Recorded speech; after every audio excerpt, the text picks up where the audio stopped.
What's up, YouTube? Welcome back to the channel. I'm here to update you on the broken 408 410 Windsor that we just took out of the white turbo fox body. If you've been following along the channel, been following along on Facebook, know that we broke our 410 408 Windsor. We got multiple turbo kits going on here. We literally have a hot mess in our shop. Last Wednesday, we were testing the functionality of the scramble. The motor said it had enough. It's been 3.5 years. We've probably got 200 plus passes easy on this. We just took it apart and had the cylinder heads redone, spent a lot of money on it. When you break a timing chain, you hang valves, which means that it's a good possibility that those brand new valves we just put in are bad.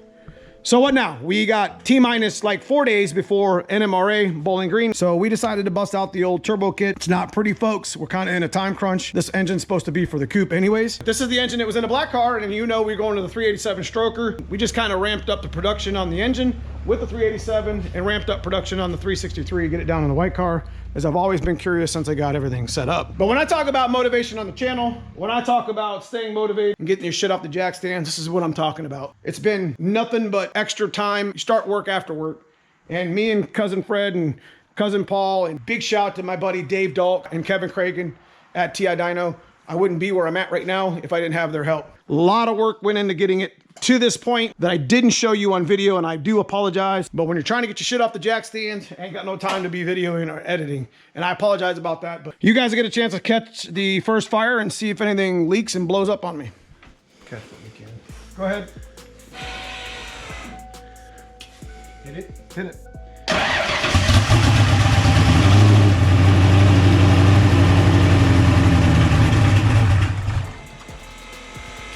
So like the first things that you want to check when you're firing up like a new combo, 100% is your fuel rails.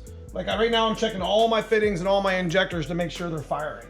Now one of the main things that we had an issue with the last motor was our injectors were dirtier than shit. I mean, they were filthy, but you can see we're pretty dry.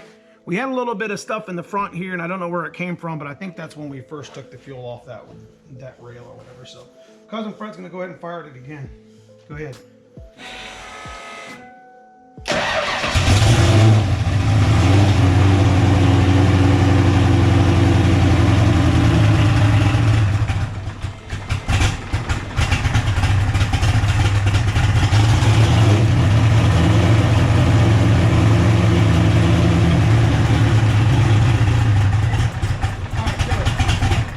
Okay, one of the main things I need to do is continue to nut and bolt check. This kit has not been fired in many years. So I gotta make sure that my leaks and all my clamps, I have literally, my brain hurts from as many things that needed to be hooked up. And I got a lot of zip ties in here and stuff that needs to be redone when we're finished. You know, stuff like these. This is stuff that'll just, you know, over time, like I'm gonna zip tie it up, but like over time needs to be fixed, because, you know, it'll start laying on the header. You know what I mean? This is stuff that'll happen when it's running. You know, safety is a main concern of mine. This motor already ran really good in a black car, and it's gonna be badass in this car, but we just gotta make sure things like my belt don't fly off again and everything. Like we had a little bit of an issue with our turnbuckle. This thing fought me from the moment it started to now. So, and it's not pretty, but it works. Go ahead and fire it up one more time, and then I'm gonna be working on that overflow. Go ahead.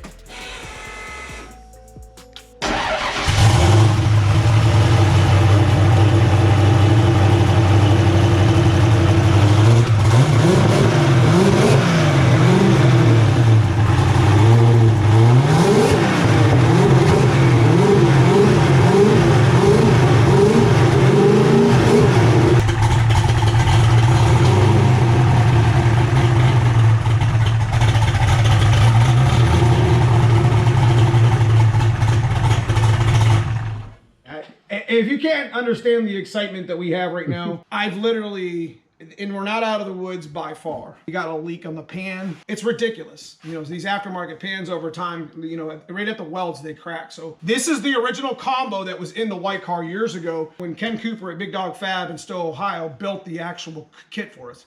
A lot of things have changed since then, many upgrades, but I think with the old combo and the way the motor runs and the way we're tuning and the shit we got going on, I think this thing's gonna be fast. You know, when I'm always talking about getting your shit off the jack stands, me, cousin Paul, and Fred have put literally, you know, 40 hours of shop time, and I got my own personal 30 or 40 hours into this. just getting this thing where it's at running right now. I need to set the air gap on the clutch, get the shifter in, and get the two-step hook back up, because we're probably not going to be running the scramble at all at Bowling Green, but I'm just talking shit now. I don't know. We definitely don't want it to end up like that. We're going to continue wrapping some stuff up here in the car. I just wanted to bring a video, give you guys an update on what we got going on. And this is the 363 stroker that was in the black car. The injectors were completely, they were probably working at 50% efficiency, and I'm gonna have a video about that coming soon. It's, you know, they were really gummed up from the E85, but now they're clean, they're spraying good. Fuel system was just maintenance. This car already works, you guys already know that, and this is gonna be really exciting to see what this thing does. I've been talking shit about wanting to do this all year.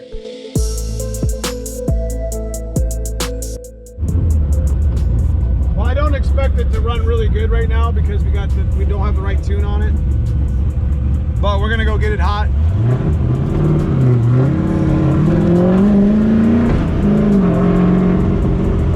Sounds like a darn Terminator, I'm not gonna lie to you.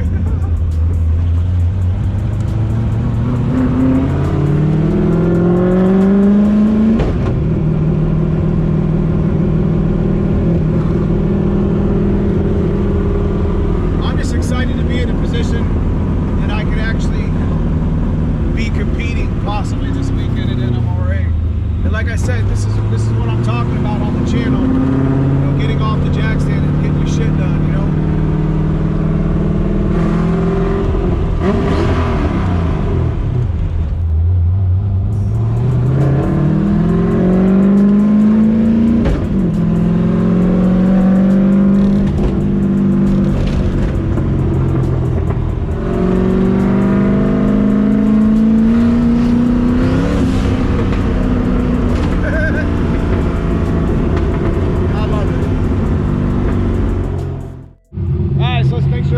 Fire here.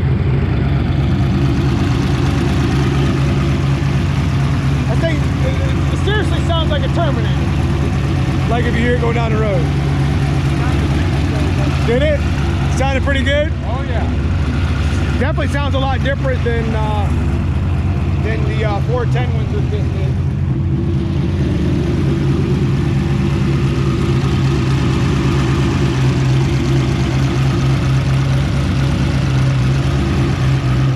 For a quick ride, wasn't anything special.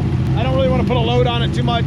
Got the dyno wheels on it right now. I'm gonna head over to the trailer, put it in the trailer real quick. Kind of looks a little ugly right now, doesn't have a bumper on it, but we're like 3 days away from NMRA and we got to get our shoot stuff set up. So there's my ugly car without no skirt on it. Might send it that way, I don't know. If I'm being honest, this setup should have been in this car a long time ago. We couldn't get the 410 to fit in the black car. 363 was being rebuilt at the same time, which is like 3 years ago in the middle of COVID, 2020. Pulled the car forward, started doing a bunch of work to it, didn't we? Mm-hmm. I'm pretty glad that we did that, but here it is, guys. I mean, it's a different car. I mean, it sounds different, it runs different.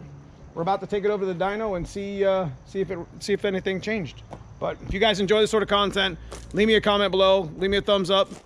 Big shout out to Cousin Paul and Cousin Fred for staying over and helping me get this thing ready for NMRA. Check out that join button below, give something back to the channel. Appreciate you guys and all my members in the channel. See you guys soon in the next video. Thanks for watching.